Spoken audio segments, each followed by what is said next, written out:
Assalamualaikum warahmatullahi wabarakatuh. Alhamdulillah, alhamdulillahirabbil alamin.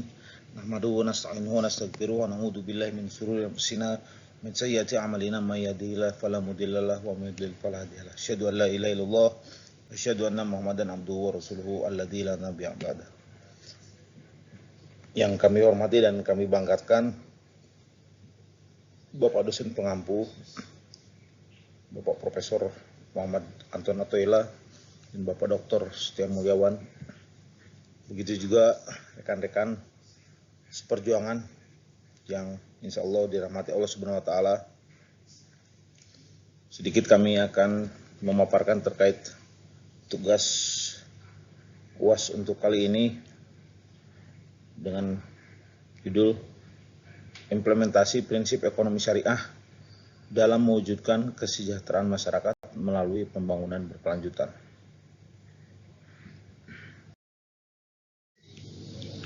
Jadi yang melatar belakangi masalah di sini adalah merupakan upaya untuk mewujudkan kesejahteraan masyarakat. Pembangunan ekonomi seringkali dihadapkan pada tantangan keberlanjutan. Model pembangunan yang mengabaikan prinsip keadilan sosial, keberlanjutan lingkungan, dan pemerataan ekonomi dapat menyebabkan ketimpangan sosial, termasuk eksploitasi sumber daya alam dan kerusakan di lingkungan. Kemudian juga kondisi ini menunjukkan adanya kebutuhan mendesak akan pendekatan pembangunan yang tidak hanya mengejar pertumbuhan ekonomi tetapi juga memperhatikan aspek-aspek keberlanjutan dan kesejahteraan seluruh elemen atau lapisan masyarakat. Kemudian dalam ekonomi syariah, OKID sebagai sistem ekonomi yang berbasis atau mempunyai nilai-nilai Islam akan menawarkan solusi begitu juga alternatif yang menekankan terhadap prinsip keadilan, keseimbangan, dan keberlanjutan. Begitu juga prinsip-prinsip seperti larangan riba, mendorong zakat dan wakaf, serta dalam ekonomi syariah yang berbasis nilai-nilai Islam sendiri melarang eksploitasi berlebihan terhadap sumber daya alam yang menjadi landasan penting untuk mencapai tujuan tersebut. Begitu juga ekonomi syariah juga mendorong untuk distribusi kekayaan yang merata terhadap semua golongan, pemberdayaan masyarakat kecil, dan harmoni antara aktivitas ekonomi dengan kelestarian lingkungan. Namun implementasi prinsip ekonomi syariah dalam konteks pembangunan berkelanjutan ini belum sepenuhnya terintegrasi di banyak negara, termasuk di negara kita sendiri. Begitu banyak tantangan yang kita hadapi, seperti kurangnya pemahaman masyarakat terhadap prinsip-prinsip syariah itu sendiri. Begitu juga rendahnya partisipasi sektor keuangan syariah dalam mendukung untuk proyek pembangunan berkelanjutan, serta minimnya regulasi yang mendukung integrasi ini. Dengan latar belakang tersebut ini, kami sendiri bertujuan untuk menganalisis, untuk mengimplementasi prinsip ekonomi syariah dalam mendukung pembangunan berkelanjutan, serta mengidentifikasi potensi dan tantangan yang mewujudkan kesejahteraan masyarakat yang holistik dan berkeadilan. Kemudian yang menjadi topik kami sendiri, kajian teori di sini merupakan disiplin ilmu sosial yang mempelajari bagaimana manusia menggunakan sumber daya terbatas untuk memenuhi kebutuhan dan keinginan yang tidak terbatas. Ekonomi terapan berfokus penerapan teori ekonomi untuk menyelesaikan permasalahan yang praktis yang dihadapi dalam kehidupan sehari-hari. Sementara itu juga ekonomi pembangunan mengkaji proses pertumbuhan ekonomi di tingkat negara atau wilayah yang mencakup upaya pengurangan kemiskinan, pemerataan pendapatan atau pembangunan infrastruktur di wilayah kita sendiri, serta keberlanjutan lingkungan. Ilmu ekonomi ini merupakan penting karena memberikan pemahaman mendalam tentang cara masyarakat bernegara dalam dunia untuk mengolah sumber daya ekonominya. Dengan pengetahuan dan pemahaman yang mendalam tentang dengan pengetahuan yang baik tentang prinsip-prinsip ekonomi itu sendiri, maka itu dapat membuat keputusan yang lebih tepat, baik secara individu maupun dalam kelompok untuk mencapai tujuan ekonomi dan sosial yang kita. Bentuk metode penelitian ini mengadopsi pendekatan kualitatif dengan menggunakan metode analisis literatur dan studi kasus. Data dikumpulkan dari berbagai referensi seperti buku, jurnal, laporan dokumen resmi yang berkaitan dengan topik penelitian. Analisis ini juga dilakukan untuk mengidentifikasi prinsip-prinsip ekonomi syariah dan menilai penerapannya dalam pengembangan ekonomi umat, serta untuk mengevaluasi dampaknya terhadap pertumbuhan ekonomi. Kemudian kami lanjutkan terkait pengertian ekonomi secara Islam.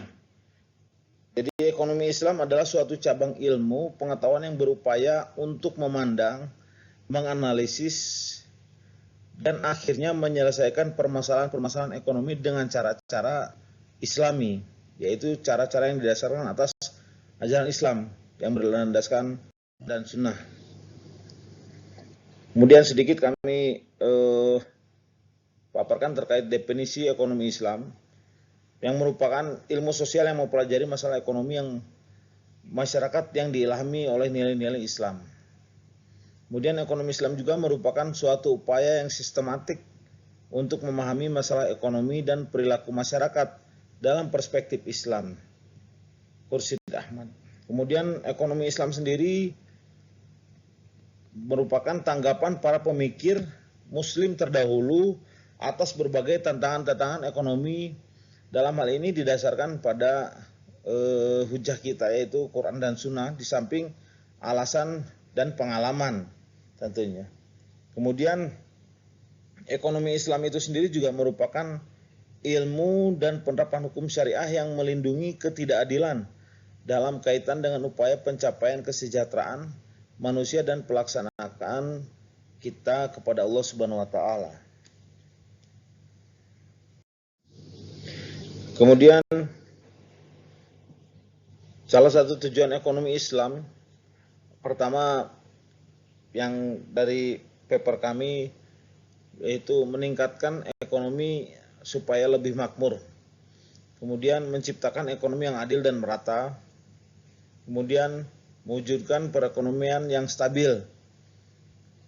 Mewujudkan perekonomian yang serasi, selaras dan seimbang. Kemudian juga mewujudkan perekonomian yang menjamin kemerdekaan produksi.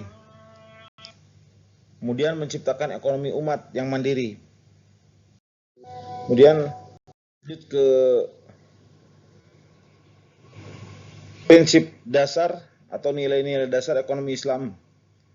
Dari yang pertama tauhid, kemudian keadilan atau kenabian atau mahad atau hasil merupakan dari kenabian sendiri mempunyai turunan, yaitu yang sebagaimana kita ketahui bersama mempunyai sifat sidik atau jujur, kemudian mempunyai sifat amanah, kemudian mempunyai juga sifat patonah, dan mempunyai sifat tabligh yang sebagaimana kita ketahui bersama.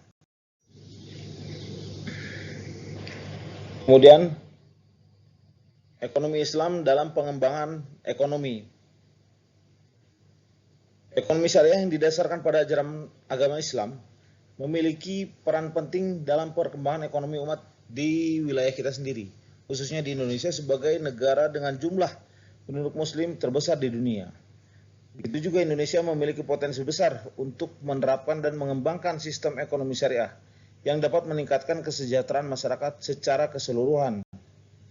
Jadi tujuan utama ekonomi syariah adalah menciptakan sistem ekonomi yang tidak hanya menguntungkan individu, tetapi juga memberikan manfaat sosial yang luas. Kemudian juga prinsip dasar ekonomi syariah seperti pelarangan riba, penerapan pembagian risiko dan keuntungan atau profit and loss sharing, serta penekanan pada transparansi dan keadilan, menjadikannya cocok untuk pengembangan ekonomi itu sendiri. Yang merupakan lembaga-lembaga ekonomi Islam yang ada di Indonesia, mungkin dari Bank Umum Syariah, lanjut ke asuransi syariah, atau lanjut ke lembaga gadai, begitu juga Baitul Mal wa Tamwil atau pasar modal syariah.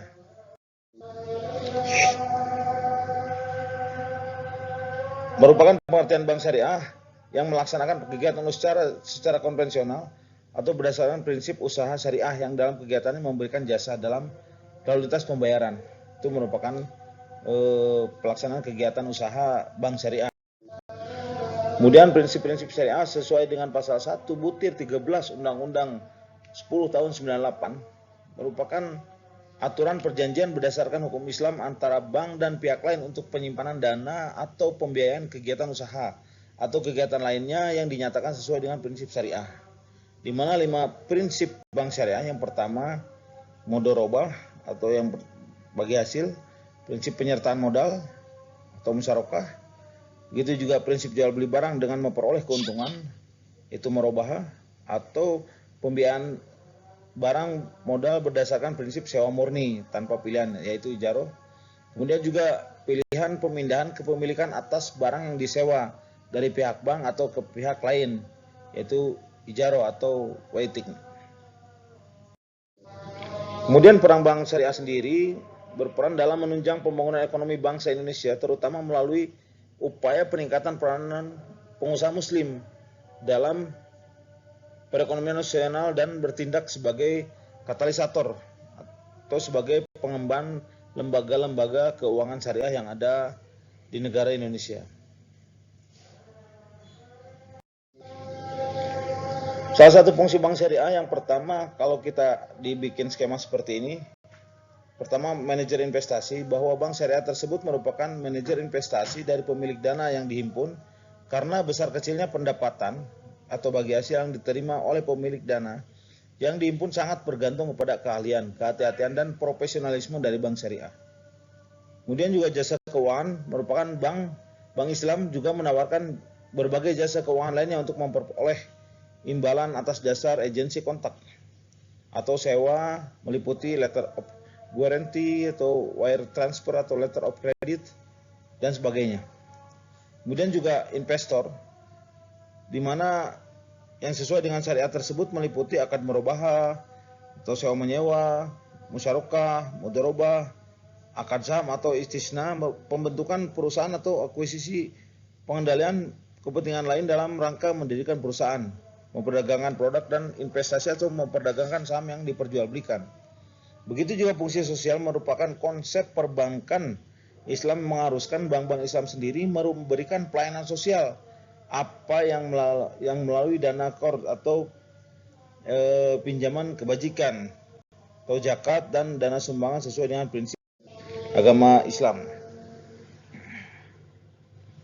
Implementasi dalam pengembangan ekonomi, Basnas dibentuk untuk mengatasi permasalahan ini dengan memberikan wadah resmi yang terorganisir untuk pengumpulan dan distribusi zakat.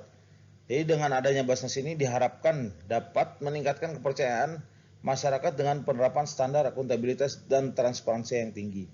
Basnas sendiri juga memiliki misi untuk memberdayakan ekonomi umat dengan menggunakan dana zakat atau program-program produktif yang berkelanjutan. Ini membantu fakir miskin, memberikan beasiswa pendidikan, dan mendukung salah satunya juga usaha atau usaha mikro. Jadi kemudian untuk melanjut dari program yang dilakukan oleh Basnas sendiri mampu membantu pemerintah dalam mengentaskan kemiskinan. Menurut laporan zakat dan pengentasan kemiskinan Basnas RI tahun 2023, pada tahun tersebut Basnas berhasil mengurangi kemiskinan bagi 54.081 jiwa atau setara dengan 58,76% dari total penerima manfaat. Dengan 21.140 diantaranya merupakan kelompok miskin ekstrim Data dari BPS pada tahun 2023 menunjukkan bahwa jumlah penduduk miskin Indonesia pada bulan Maret 2023 mencapai 25,90 juta orang. Angka ini mengalami penurunan sebanyak 250.000 dibanding tahun sebelumnya, serta penurunan sebanyak 460.000 jika dibandingkan dengan Septembernya. Kurang lebih kami mohon maaf apabila presentasi kami atau paper kami sendiri yang kami upload, khususnya kepada Profesor dan Bapak Doktor. Saya Iwan Sugiarto mengucapkan mohon maaf sebesar-besarnya kalau paper kami yang saya paparkan masih jauh dari kesempurnaan. Mohon itu kami kiranya dapat dikoreksi dari dosen pengampu. Mungkin itu yang saya sampaikan. Bila taufiq wal hidayah. Assalamualaikum warahmatullahi wabarakatuh. Saat ini rekaman